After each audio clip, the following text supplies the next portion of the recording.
guess this will be one of my first truck talks, and just got through recording some notes that I wanted to take for tonight's Zoom call, and wish to God I'd have filmed it, because the camera's just pointing at the center console, but I don't know if I can repeat what I said. But I was doing this for notes, but realized maybe this needs to be posted, and so I'm trying to do this again. You know, this week Hugh had asked me to speak on Shalom, and the concept of Shalom, most people think is peace, and that's true. It does mean peace, but when you look in the Strong's definition, the first word I read was completeness. To be complete. It's from the root word shalom, which means to be complete. So let's take that concept of completeness.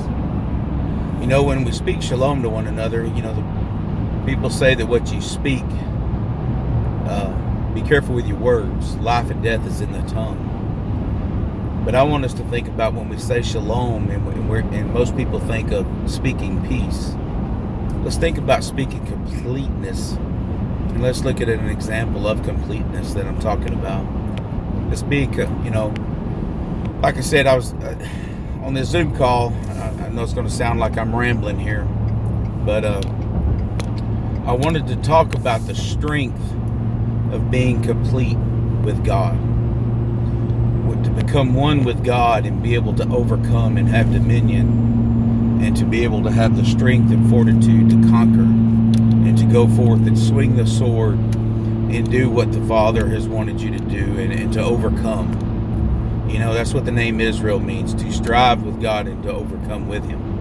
Okay, and that's where I wanted to go with it.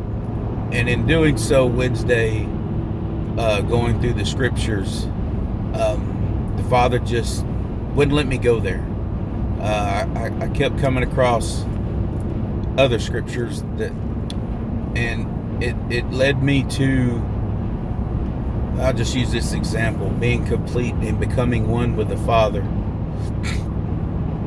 Let's just take the example of Adam back in the garden. God created Adam and he was perfect, but God created Adam both male and female in one body. We don't read later until, you know, he pulls the woman out of Adam later. And so when he created Adam in the garden and he walked with Adam, they walked together hand in hand. You know, and let's remember that we are the bride of Christ. Okay? So hold that thought. So later he takes Adam's rib and creates woman. Now if Adam was created both male and female, he created them in Adam. When he made Eve, he pulled the womanness, the femininity, if I'm saying that right, out of Adam and put her characteristics and abilities into the woman. And so therefore in Genesis, when the scripture says that when a man and wife come together in marriage, that the man is supposed to leave his household and him and his wife become one. What are you doing? You're becoming complete in the way God intended for us to be originally in the garden, the way Adam was originally created. And man and woman being married, he sees one. That is oneness. That is completeness. A woman completes a man. Not that man is better than woman or woman is better than man, all that PC crap. I'm talking about the way God sees us. He sees a marriage. He sees one. They become one. They become complete. And so as we are, as Christians, as fellow believers, brothers, the Bible says that we are the bride of Christ. Okay? So we are supposed to become one. Now, if John 1 says that in the beginning was the Word was with God, and the Word was God, and down there, I think around verse 12, it says the Word became flesh. We are to become one with the Word. So and as we those of us that have been going through Proverbs, when we read Proverbs over and over, it reminds us that the Torah is life. You're speaking life. You're adding years to your life. You're walking in righteousness. You receive the blessings from the Father because you're in His will. And and you do things His way. And so when you're asked advice about something, and somebody comes to you and they're wanting your advice, you don't give them your advice. You give them His advice.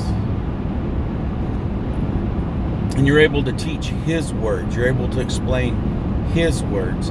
And that leaves no need or want for you. There's no void in your life. There's no void for you to turn to any other substances. There's no void for you to not feel unfulfilled, because you have everything. You have it all.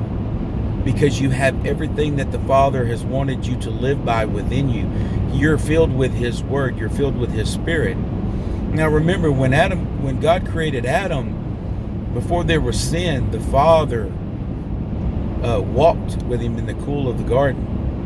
It's the same way now. When we have oneness with God and we have all this other stuff out of our lives, He's able to walk with us. His Spirit is able to dwell in us. Remember, Christ said that this is the tabernacle. This is the temple that I will destroy and in 3 days raise again. Not a physical building. This one. That's the oneness we're talking about. To have that Spirit that the Comforter that He said would come, would be here. And He's given us the instruction manual on how to get there. And that's walking out the Torah. And so when you become complete in the Torah, the more you learn Torah, the more you submit to Torah, the more you submit to His instruction in His way and His will, then you take on His characteristics. It's just like look at a married couple who's been married 25, 30, 35, 50 years, my grandparents. If you notice, they take on characteristics of each other. What are they doing? They're becoming one. They know each other. One can finish the other one's sentence.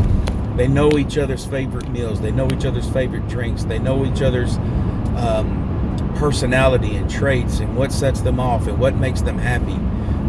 They're pretty much one. When you see one, you see both, because you see characteristics of both in each one, because they've been together so long. It's the same way it is with the Father. When we take on His will, when we learn His words, and we put His words right here, we take on His characteristics. We take on His personality. We take on His grace. We take on His mercy. We take on His favor. And yes, does that help us with our relationship with Him? Absolutely. But how does that show? It shows in the way we treat people. It shows in the way on how we live our life day to day.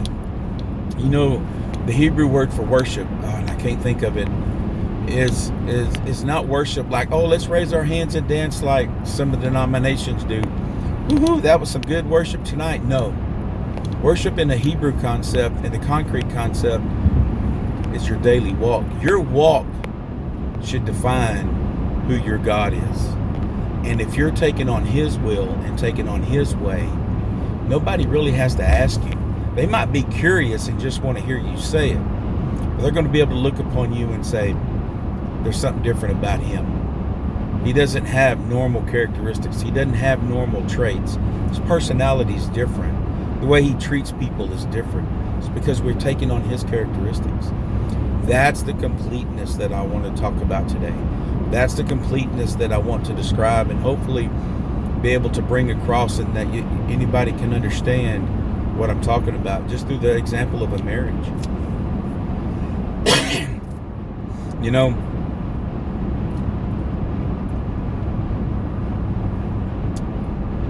when Adam sinned, God had to kick him out. Why? God can't be around sin. God can't be around disobedience. He doesn't allow for it. Why do you think in Matthew chapter 7, Jesus says, yeah, you've done all this in my name. You know, they knock on the door. Haven't we cast out demons in your name? Haven't we done done this in your name? Depart from me, I never knew you. Why? They weren't in his word. They used the authority of his name. He didn't know him. That's the completeness that I'm talking about, though, is getting to the point where he knows you. You know his voice. You know his word. You know his characteristics. You take on that completeness to become one. And I hope and pray that I have brought just a little bit of understanding to that tonight during this Zoom call, or even during this phone call, this little truck talk here as we're going down the road. And I'm doing this because the notes that I took this week are just going to be thrown out the window. I've taken notes 2 different times, and I doubt I'll even use them. But I do believe that someone needs to hear this. Someone needs to understand it. I hope it just, I never once say that I have the answer. I'm more of a person that stirs up questions and stirs up thoughts, because I hope it creates a desire that you maybe want to have that oneness, to have that completeness. Just dig a little bit deeper in the scriptures, search a little bit more in the scriptures, reach out to someone that maybe know the scriptures more than you, and be able to talk to them. That's all I'm trying to do, is to stir the heart, to create that thinking process, to get your mind going, and to see where you could draw closer to the Father. That's the oneness. We can be one with him, but does that mean you can't draw near? No. You can always be closer to the Father. You can always get closer, draw near.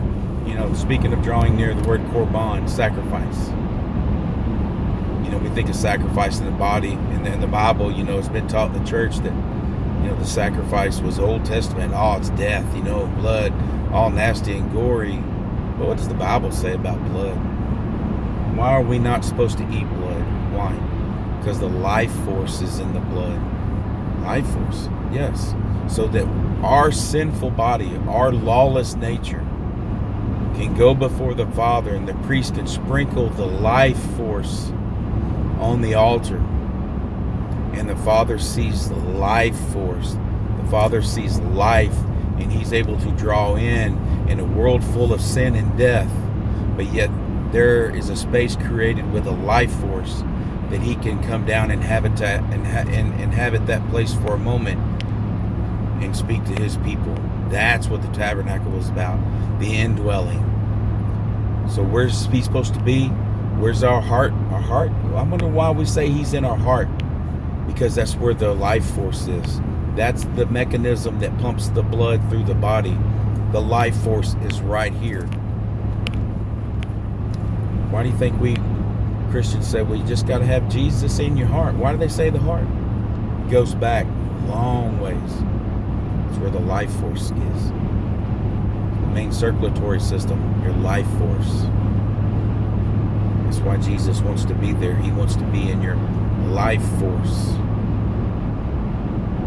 Just a thought. That just come up.